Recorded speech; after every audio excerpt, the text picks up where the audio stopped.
Hi, this is Danny. Welcome to lesson 9 of how to play the saxophone for beginners. We're nearly there. Before I start, I would just like to say that doing these YouTube videos and the covers and the rest of it is something that I really enjoy. So if you want to support my channel, please hit the subscribe button and the little bell to keep notified of when these videos are occurring. Occurring or being released or occurring. So what we're going to talk about today is the extreme high notes on the saxophone. Now there is a range above these notes, but this is the natural range of the saxophone.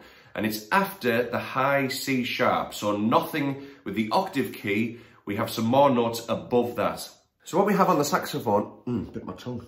What we have on the saxophone are these 3 palm keys.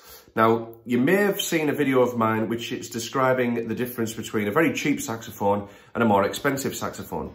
Now this sax, when I hold it, those keys, if you can see, are right where I would want them to be. That knuckle key there is right on that part of my finger. I don't need to distort my hand too much to play it. In fact, all I do is if I'm playing the sax and I want to hit that note, is I just drop my hand slightly and it's right there. There's very little kind of pushing in. So if you find when we do these notes that your hand's spraying open, that's not kind of what we want. So this one here is D, the one that's furthest to the back of the instrument. That's a high D. Then when we play that with this part of our finger here, if you roll your finger forward, depending on the size of your hands, probably about your knuckle of your first finger, and hit that key, so you've got this one and the one above it, that will give you an E flat. You can see that's a D up to an E flat, or you can call it a D sharp or E flat, and we've talked about that in previous lessons. The next note doesn't just go to the third one as you would think. You go D, D sharp or E flat, then down here, your knuckle rolls up and hits the top one of these 3.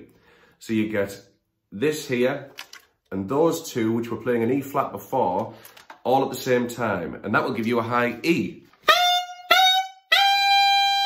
There are 2 more notes above, but some saxophones don't come with this key. So you may find that a high F is the highest you can get to. Sometimes when you go on saxophone sites, it'll say in the specification of the model of sax you're going to buy that it includes a high F sharp. But this next note is a high F. And it's exactly the same as that E, but now our second finger, so that's obviously like this type of position. My second finger is going to play the one at the front. So I've got D, E flat, E, and now high F, with the one there at the front, which I'm hitting with my knuckle of my second finger. I'm starting to look old. If your saxophone has one, you will find it here, this F sharp key. There, this long plated one. And this is, in terms of like the way you've got to distort your hands, this is probably the trickiest of all of the notes on the saxophone. So you've got that high F, where your finger's rolled up, and with your third finger on this hand, you're going to hit that F sharp key. So you've got the 3 palm keys down at the top, this top note which achieves an E, and this F sharp key. I've picked up a fly. That fly is distracting me. It's like a flying cow. The only other thing to add before you try these high notes is make sure that you are really comfortable with the second octave getting up to the high C sharp. Make sure that's really under your fingers and that you feel in control of it before you force those higher notes, the palm key notes. There are 2 alternative fingers for the palm keys. So instead of the high E, which is the E flat and the top one, you can play what looks like a G, but you move this finger up and that will give you an E.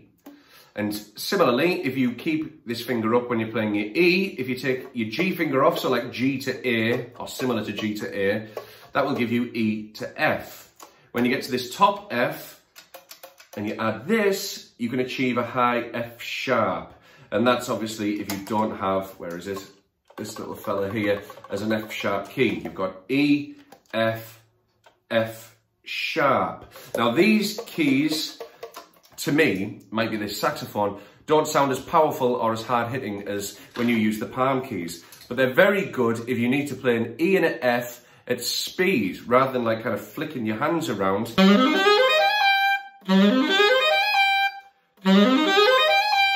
Thanks a lot for watching this video, and I will see you in lesson 10. We've nearly finished this series. Also, thanks to my kids for this Father's Day hoodie. Teen Titans, go!